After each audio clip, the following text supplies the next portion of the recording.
Hello friends, BSc second semester chemistry unit 3 जो हम लोग देख रहे हैं केमिस्ट्री ऑफ न्यूक्लिक एसिड। ठीक है, तो आज हम उसमें बात करेंगे न्यूक्लियोसाइड एंड न्यूक्लियोटाइड्स के बारे में। ठीक है, बहुत आसान टॉपिक है और इम्पोर्टेंट भी है, एकदम आसानी से इसके टाइप भी हम लोग देखेंगे। देख सकते हो पूरा टॉपिक है आपका। ठीक है, तो चलो बात करते हैं न्यूक्लियोसाइड एंड न्यूक्लियोटाइड होता क्या है। तो प्लीज वीडियो को स्किप ना कीजिएगा, टॉपिक आपका इंपॉर्टेंट है। ठीक है, तो चलो बात करते हैं न्यूक्लियोसाइड्स एंड न्यूक्लियोटाइड्स होते क्या है। ठीक है, तो इसके पहले वाले वीडियो में हमने आपको न्यूक्लिक अम्ल के बारे में बता रखा है, इस पे देखेंगे न्यूक्लियोसाइड और न्यूक्लियोटाइड के बारे में। ठीक है, तो देखो न्यूक्लिक एसिड क्या होता है, न्यूक्लिक अम्ल। ठीक है, तो ये दो प्रकार के होते हैं आपके, डीएनए और आरएनए टाइप के। ठीक है, और इस पे 3 क्षारक भी उपस्थित होते हैं।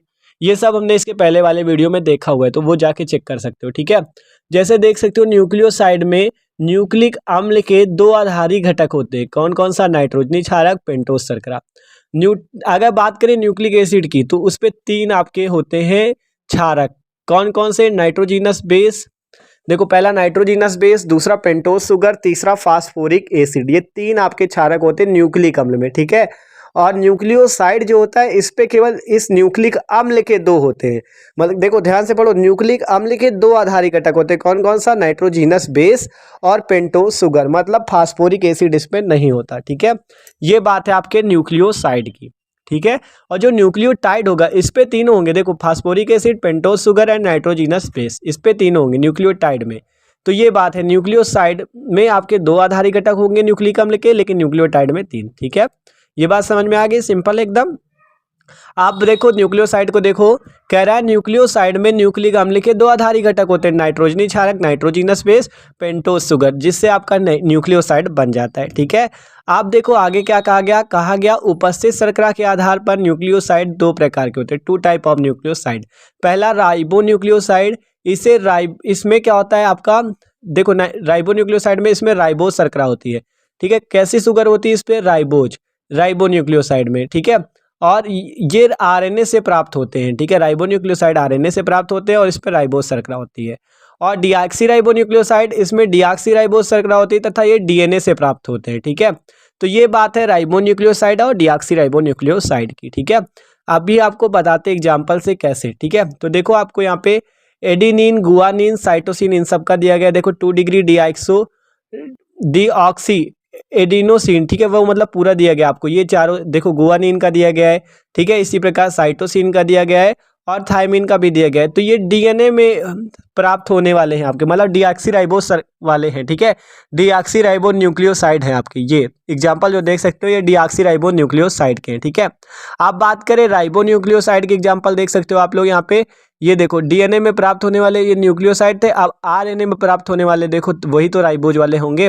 तो देख सकते हो एडिनोसाइन और आपका ये वाले। ठीक है, और ये देख सकते हो आपका, ठीक है, साइटोसिन का भी है और यूरेसिल का भी है। तो ये आरएनए में प्राप्त होने वाले न्यूक्लियोसाइड अर्थात राइबोज वाले। ठीक है, तो देख सकते हो ये एग्जांपल आपको दिए गए थे। ठीक है, तो राइबो न्यूक्लियोसाइड में भी देखा, डीऑक्सीराइबो न्यूक्लियोसाइड में भी देखा। आप बात करें न्यूक्लियोटाइड क्या होते हैं, तो न्यूक्लियोटाइड में न्यूक्लिक अम्लों के 3 घटक होते हैं, H3PO4 अर्थात फास्फोरिक एसिड, पेंटोस शुगर और नाइट्रोजिनस बेस। ठीक है, ये तीनों आपके होते हैं इस पे। ठीक है, देखो ये जो फास्फोरिक एसिड, पेंटोस शुगर और नाइट्रोजिनस बेस से मिलकर न्यूक्लियोटाइड बनते हैं। और फिर कहा गया उपस्थित शर्करा के आधार पर न्यूक्लियोटाइड 2 प्रकार के होते हैं। पहला डीऑक्सीराइबो न्यूक्लियोटाइड्स। ठीक है, डीऑक्सीराइबो न्यूक्लियोसाइड में आपका डीऑक्सीराइबोज शर्करा होती है और डीएनए से प्राप्त होते हैं वही चीज। और राइबो न्यूक्लियोटाइड में इस पे राइबोज शर्करा होती है, डीऑक्सी नहीं राइबोज। ठीक है, राइबो वाले में राइबोज होगी, ये आपका कट हो जाएगा। ठीक है, राइबोज होती है। ठीक है, तो इसमें राइबोज शर्करा युक्त न्यूक्लियोटाइड होता है, जिसके कारण इसे राइबो न्यूक्लियोटाइड कहते हैं। और डीऑक्सीराइबोज में डीऑक्सीराइबोज। ठीक है, तो ये नाम से ही पता चलता है।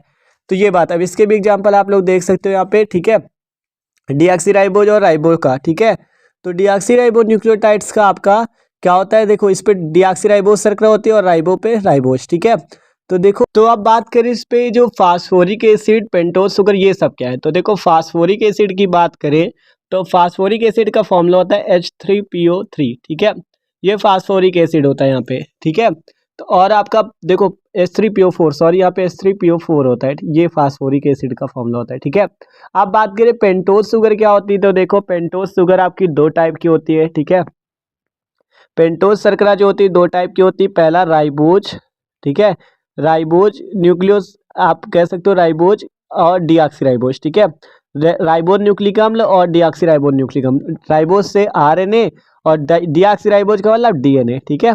तो ये पेंटोज शुगर होती है आपकी, ठीक है। अब बात करें हम लोग किसकी, नाइट्रोजिनस बेस की, कि नाइट्रोजिनस बेस क्या होता है। तो नाइट्रोजिनस बेस में भी हमने पढ़ा क्या, नाइट्रोजिनस बेस कौन कौन सा होता है। देखो आप इसको ऐसे याद कर सकते हो, नाइट्रोजिनस बेस को देखो AgCTU, AgCTU, ठीक है। AgCTU से मतलब देखो यहाँ पे U जो आपका है ये है यूरेसिल, क्या होता है यूरेसिल, ये आपका एक नाइट्रोजिनस बेस है, नाइट्रोजनी क्षारक है।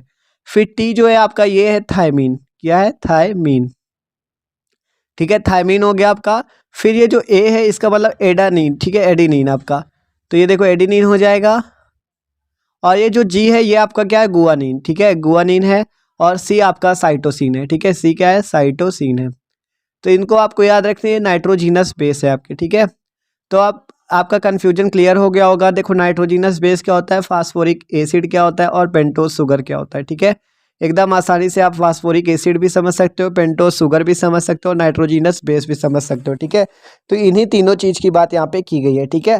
तो ये बात थी, ठीक है। तो न्यूक्लियोसाइड और न्यूक्लियोटाइड समझ में आ गया होगा। इस पे आपके फास्फोरिक एसिड, पेंटोज शुगर और नाइट्रोजिनस बेस तीनों होते हैं न्यूक्लियोटाइड में, और उस पे केवल दो होते हैं, ठीक है। न्यूक्लियोसाइड में जो होता है, साइड और टाइड का मतलब है, ठीक है, साइड में केवल दो होते हैं, नाइट्रोजनी क्षारक और पेंटोज शुगर, ठीक है, नाइट्रोजिनस बेस और पेंटोज शुगर। तो यार वीडियो अच्छा लगा हो तो प्लीज़ वीडियो को लाइक भी कर देना, और प्लेलिस्ट पे और वीडियो चेक कर सकते हो आप।